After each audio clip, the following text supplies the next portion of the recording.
walking around is everyone speaking French, and I know a little, very, very little. And then plus it's a really interesting script. I mean, everyone has their own deal going on, and everyone's a little quirky and off. It's really well done. I mean, it must be, as you say, like an acid trip. It must be kind of surreal that everyone in the show is French and you're English. Do you enjoy that kind of I'm feeling? liking it. I think it's good for who I'm playing, too, because I think that's just, she's in her own little bubble. But did you have any reluctance to say, come and do a French Quebecois TV show? Well, yeah, I did. I told my agent, what are you, crazy? I don't speak French. I know I'm Canadian and I should speak French, but I can maybe get through it. And he goes, oh no, all your scenes are English. And I said, what? And then they translated all the 6 episodes into English, and I read them, and they were really, really great. And then we just had to kind of massage it a little bit to see where I would speak English and stuff. And it's interesting the way they did it. And I know, it's funny because my mom says, oh, you're going to play the English person in Quebec? That means you're going to be the bad guy. I said, right. No, I'm not. I said, no, I'm not the bad guy, Mom. And she goes, oh, no. Anyway. That is often the case. Right? Yes, right. I'm the not English the bad guy is often the bad guy. Yes.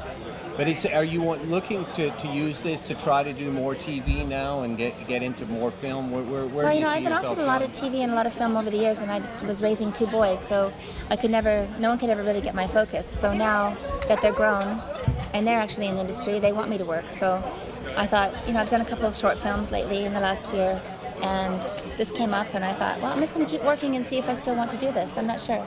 And I'm meeting with other people in New York next week about another film, and I'm just kind of testing the waters and seeing if I really want to do this. But this was fun because it was a little more of a dramatic role, and it was challenging and interesting. It's fun not to play myself all the time.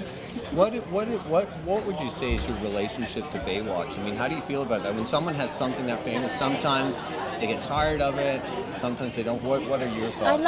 I love it. No, gosh, I was so lucky. They're going to do another series, and they've already asked if my boys would be in it.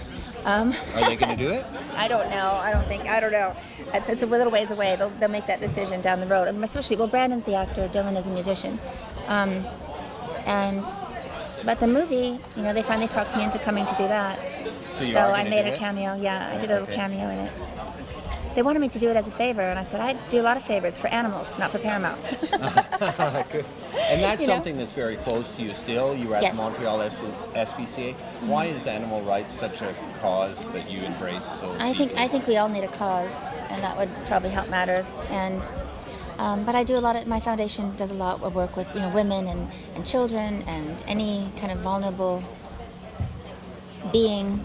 And I travel a lot, and I talk to a lot of politicians all over the world and create animal welfare laws in Austria and Russia. I'm going to Russia in September again. I'm going to Vladivostok. I'll speak on biodiversity at the economic conference. And I really love. That's just part of my life. It seems like natural, like a body part. It just feels like it's part of me.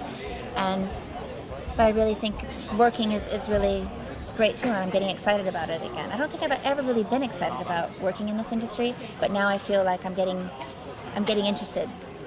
Why did you agree to do that last Playboy cover? Was that Hefner asked me, how could I say no? Can't say no. Can't say no. And my son was standing right there when Hef called, and I said, oh boy, they want me to do the last cover of Playboy. And he said, well, you have to do it, Mom. And I said, are you sure? Yes. Okay.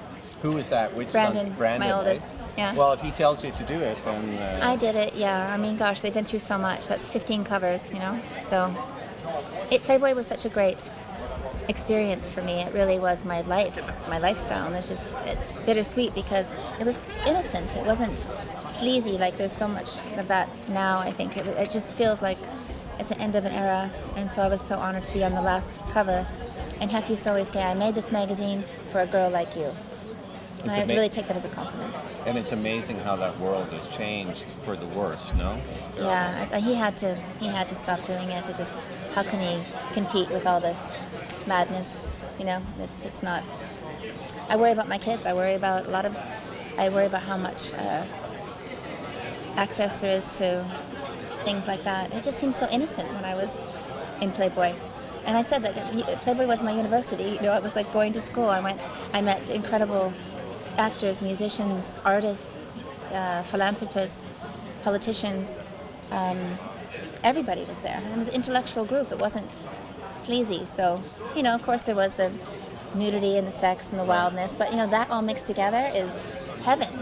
Right, to me, yeah. right? Sounds and good it was to me. innocent, yeah. Which, I mean, gosh, I just miss it.